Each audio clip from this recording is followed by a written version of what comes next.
Hello everyone, today we are going to read Thomas and Friends Pocket Library. I'm sure you all will love this video, so stick to the end because you want to watch every single book. First, we'll go with Sandy and Carly, then Nina, then Diesel, then Canna, then Percy, and then Thomas. So, let's dive straight in and not waste any more time.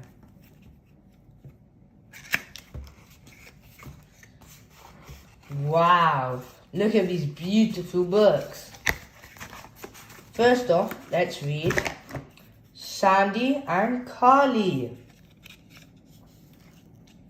Sandy the rail speeder and Carly the crane love fixing engines again and again.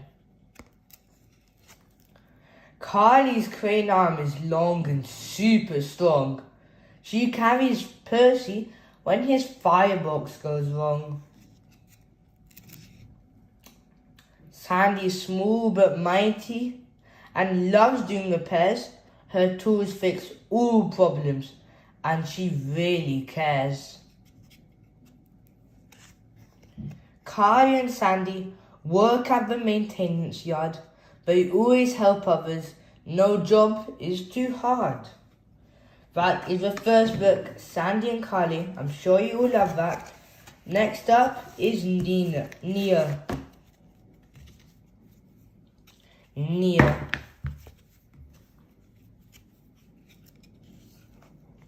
When Nia is in charge, nothing is boring.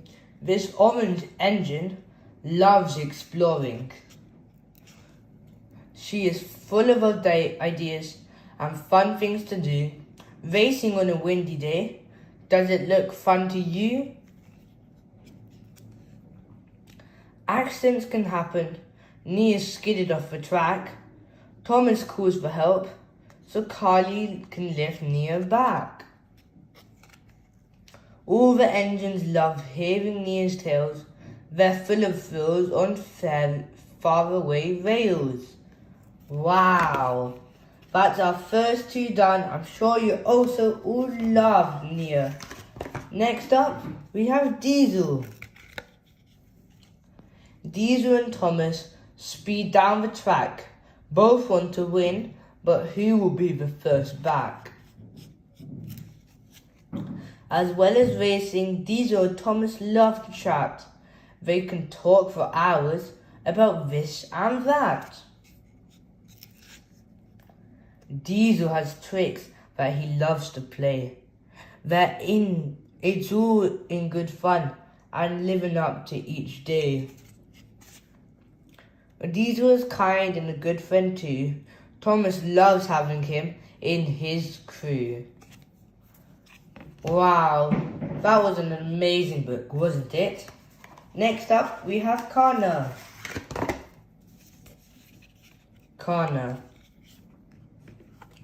Meet Purple Kana, who's friendly and fast. Powered by her electricity, watch her zoom past. If there's a power cut, Kana's who you need. A burst of energy gets things up to speed. Kana loves soda for many reasons, especially her friends and changing seasons. Kana always helps the team win to the day. Hooray for our friends, all the engines say. That was also a wonderful book, wasn't it, guys? Now we have Percy.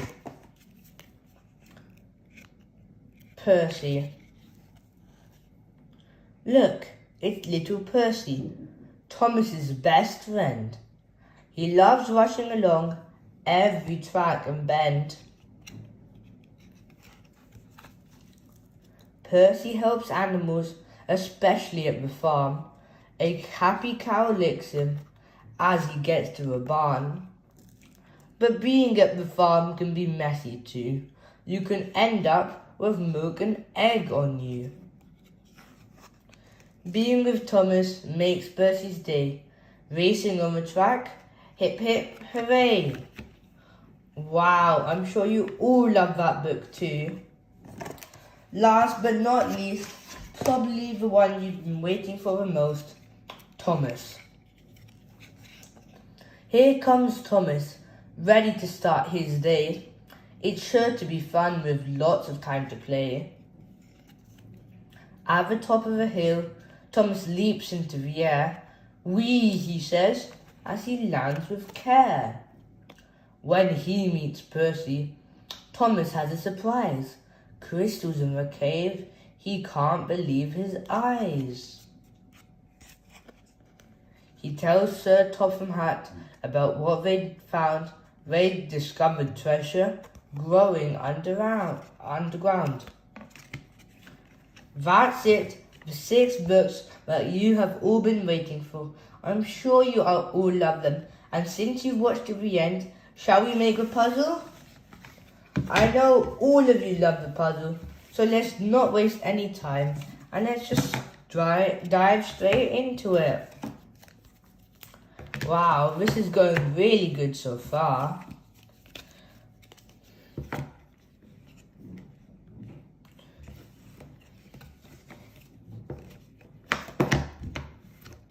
Wait, I think something's gone wrong.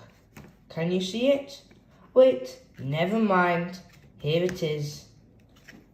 Ta-da! I'm sure you all loved it and this is puzzle. So here was today's Pocket Library, Thomas and Friends.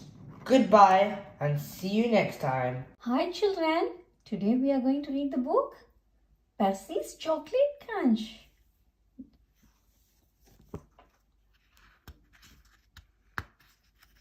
A Day Out with Thomas. Thomas and Friends, Percy's Chocolate Crunch. The Fat Controller's engines love being shiny and clean. Percy often has the dirtiest work to do, but he likes to be clean as much as any other engine. So washdowns are important to Percy. One day, the Fat Controller had some bad news. Due to a water shortage, no engine shall have more than 1 washdown a day. Usefulness before cleanliness. Percy was upset. I get very dirty. I need washdowns. Gordon only has them to feel important. I am important, sniffed Gordon. I am an express engine. You are a pouty puffer, Percy. No, I'm not, wished Percy, and he chuffed away. That day, Percy was loading coal trucks. He was trying extra hard to stay clean, but the troublesome trucks were being naughty. As Percy pushed them down the coal chute, they rolled forward. Before Percy could stop, he was under the chute. Coal dust blew everywhere. Oh no, coughed Percy. I'm filthy. Percy felt awful, but he knew he had to carry on. On the way to Brendam Docks, the troublesome trucks teased poor Percy even more. Clickety-clack, don't look back. Dirty Percy's on a track. Be quiet, Percy snapped. When Percy arrived at the docks, he was very upset. From now on, I'm only doing work where I won't get dirty, he said, biffing the trucks into a siding. Harold, the helicopter, was delivering medical supplies to the docks. There was a big pile of cinders and ashes next to him. Just as Percy passed by, Harold took off. He blew cinders and ashes all over everything, including Percy. Not again, Percy groaned. I want to wash down. Usefulness before cleanliness, his driver reminded him. I want to be useful somewhere where I can't get any dirtier, Percy huffed. There's a load of sugar going to the chocolate factory. We could take the sugar trucks. Sugar, said Percy. That's nice and clean. Percy was pleased, but he didn't know that earlier that day a leaky truck had spilled oil on the track. When he approached the chocolate factory, his driver applied the brakes, but Percy's wheels just skidded on the oil rails. Oh no! He crashed through the buffers and disappeared into the factory. Oh, Percy made a lot of noise, but the only thing he crashed into was a big tub of chocolate. Yuck! I have never been this dirty. As he steamed out of the other end of the factory, he was covered from funnel to firebox in sticky, gooey chocolate. Back at the sheds, all the other engines thought it was very funny. You look good enough to eat, hooted Thomas. Pudding Percy, teased James. Said the stern-sounding voice. It was the fat controller. You have had a trying day, Percy, he said. Yes, sir, replied Percy from beneath the chocolate. But you have showed us all that usefulness does come before cleanliness. So you shall have your wash down, and you shall have a new coat of paint. Oh, thank you, sir, exclaimed Percy. He was lost for words. Percy was beaming with delight. The end. Hope you all enjoyed reading this book with us. See you soon on another one. Until then, bye. We are going to see the book Thomas and Friends on Misty Island. Oh, looks like Thomas is getting stuck somewhere. Let's go and see what happens.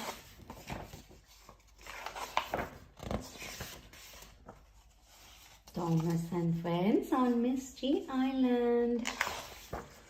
One day, Thomas and Edward had a special job. The mayor needed them to fetch jobby wood from Misty Island. You will need our help, Bash, said Bash and Dash. The lock loaders can be naughty. That's right, added Ferdinand. Do you think Thomas listened? No. Well, Thomas had been to Misty Island before and he thought he knew all about it. He didn't need their help. Thomas showed Edward around the island, then he led the way to the Shake Bridge. The logging station was just on the other side.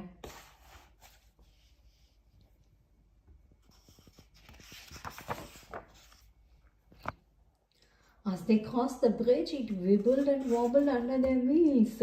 Edward was scared. He stopped halfway across and wouldn't budge.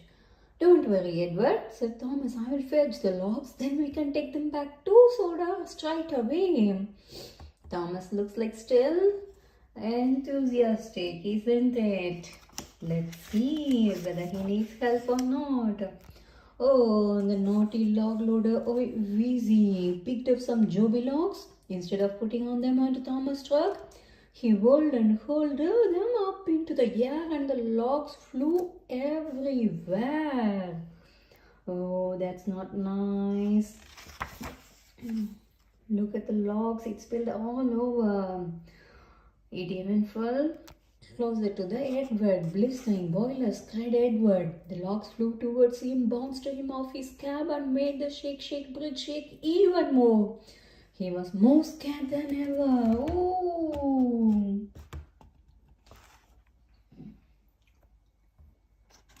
I think Thomas needs help. He needs to admit it. As Wheezy throw more logs around Bash, Dash and Ferdinand puffed in. Wow! It looks like you need our help now, said Bash and Dash. That's right, said Ferdinand. Thomas still thought he didn't need help, so he rolled away again.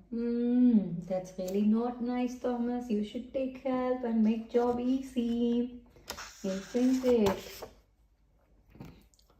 Thomas chuffed over to Hee-Haw, the other log loader, but Hee-Haw was feeling too ill to work. Oh no. Just then James arrived with the fat controller. Hee-haw, wished and wished, and then coughed back smoke all over them. Oh, I think the fat controller is going to get cross now. Thomas, boomed the fat controller. Logs are flying everywhere. Edward won't move, and you are late with your delivery. Sorry, sir. I thought I didn't need help. Now I will make things right. Thomas found Bash, Dash, and Ferdinand. I think I can't do this alone. Can you guys please help me? Oh, sure.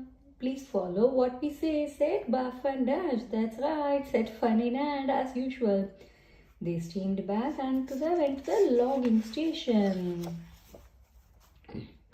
First, the three locomotives pushed Edward across the Shake Bridge.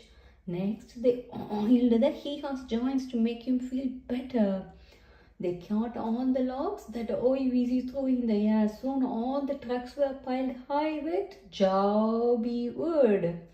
Wow, that's really quick. I think together they made the job very quicker. When the 5 engines delivered the word, the fat controller said, "You are all very useful engines. Yes, we make a great team," said all the 5, isn't it? I think when you are a team, you get the job done quicker and more efficient. We can help each other and work as a team.